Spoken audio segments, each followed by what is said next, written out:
There's a quiet strength that lives in those who have suffered, those who have faced defeat and chosen to stand again. This is a story of fire, failure, and philosophy.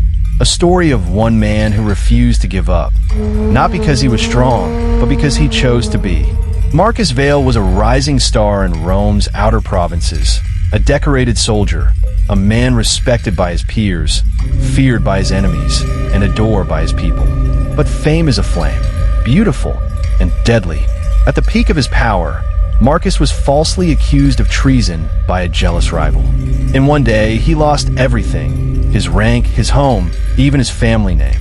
Stripped of armor, wealth, and title, Marcus was exiled to a barren outpost at the edge of the empire. Cold, forgotten, alone. There, he nearly gave up. For days, he sat staring at the mountains, asking the gods, "Why me?" But the gods stayed silent. One night, in a cave where he took shelter from the storm, Marcus found a scroll. It was old, water-damaged, but mostly intact. It was the Meditations of Marcus Aurelius. At first, he tossed it aside. Philosophy? He needed food, not wisdom. But in his hunger and despair, he began to read. The words of Aurelius began to work on him like slow medicine. You have power over your mind, not outside events. Realize this, and you will find strength.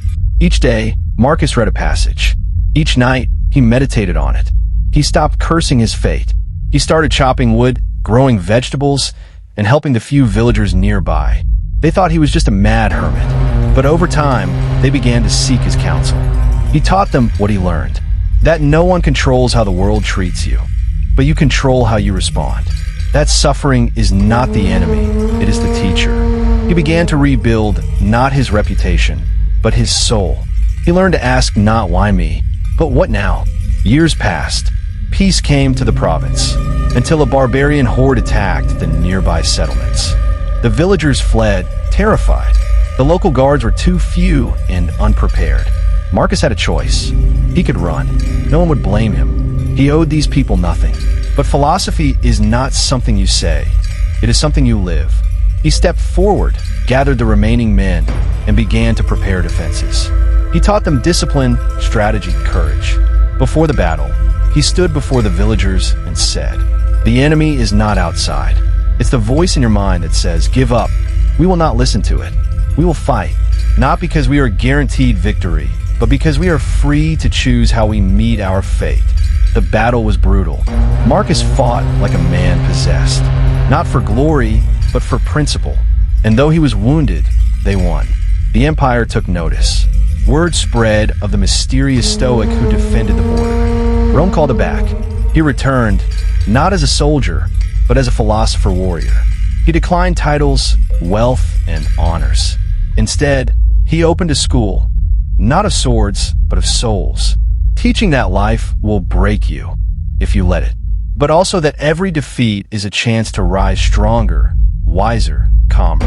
He told his students, the only true failure is to give up on yourself. Marcus Vail never returned to power, but he found something greater: peace. Remember this: you cannot control what the world takes from you, but you can control what you build from the ruins. So when life breaks you, burns you, betrays you, never give up, because the fire that burns you can also forge you. If this story inspired you, leave a comment saying, "I choose my response."